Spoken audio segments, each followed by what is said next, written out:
Well, I would like to thank Gordon Appleman's parole officer for allowing him to be here tonight. And Gordon, I wouldn't worry about heart disease. Nobody's been able to find his heart.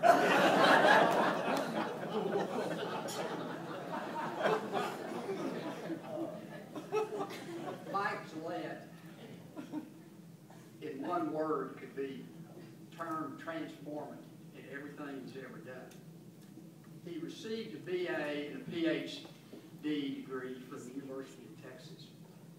Mike says he's had 3 careers. The first one was when he directed the Oral History Project for 16 years at the LBJ Library. He conducted more than 1,000 interviews during the years of the Johnson years, many of which are still used and are used by scholars, students, and journalists. Lady Bird told Mike that Mike knew more about the Johnsons than the Johnsons. Mike's book, Launching the War on Poverty in Oral History, was based on the LBJ Library interviews. The Oxford University Press published the 2nd edition of that book. The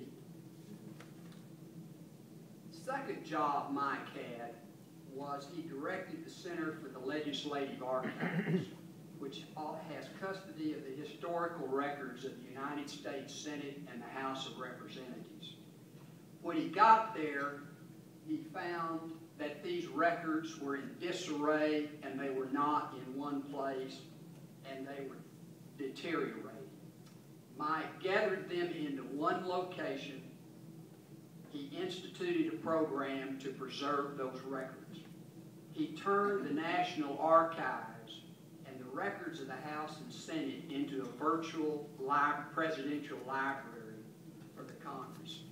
And second, he founded the Foundation for the National Archives and raised money to protect and preserve the records.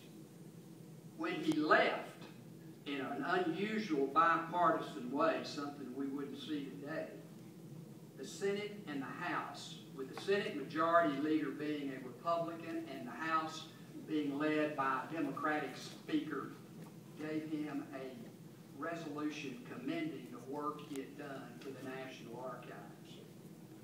Mike thought it was the greatest job he'd ever had, and then he took a job at Humanities Texas.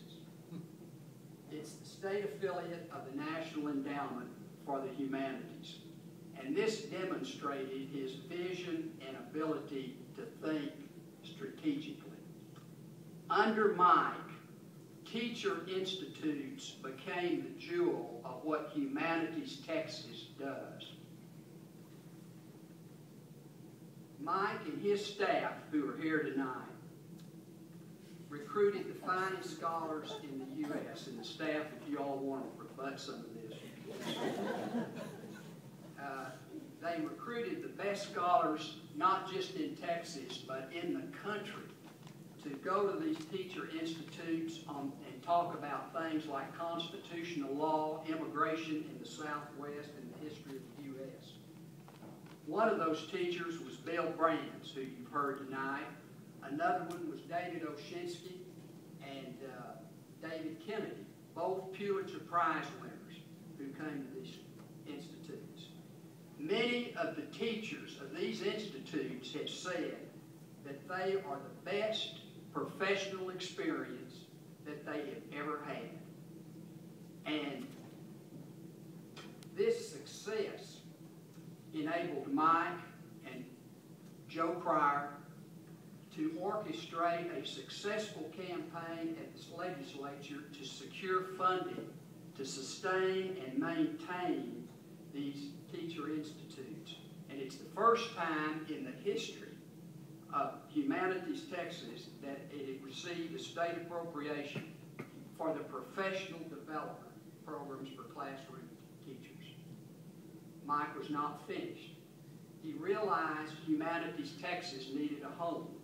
So he found the 100-year-old house with a skin on it that needed to be replaced, and it's called the Burn Reed Mansion. He purchased it. And to restore that building, and he required state leaders who could support and sustain humanity. So Mike went around the state recruiting people who could help him with that project and convince community leaders to join Humanities Texas. He recruited 5 college presidents and more leading academicians to the board.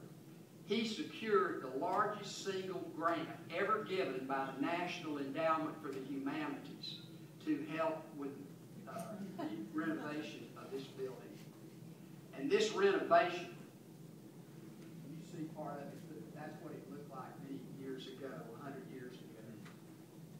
This restoration has already received 10 Architectural Excellence and Preservation Awards and has been featured in 3 national publications.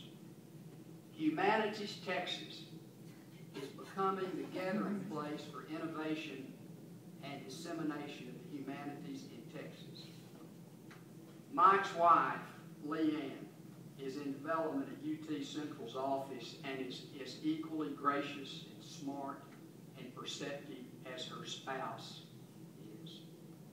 They have 3 sons, Kenneth, who's here today, and Rob and Dave. Ladies and gentlemen, Mike Gillette.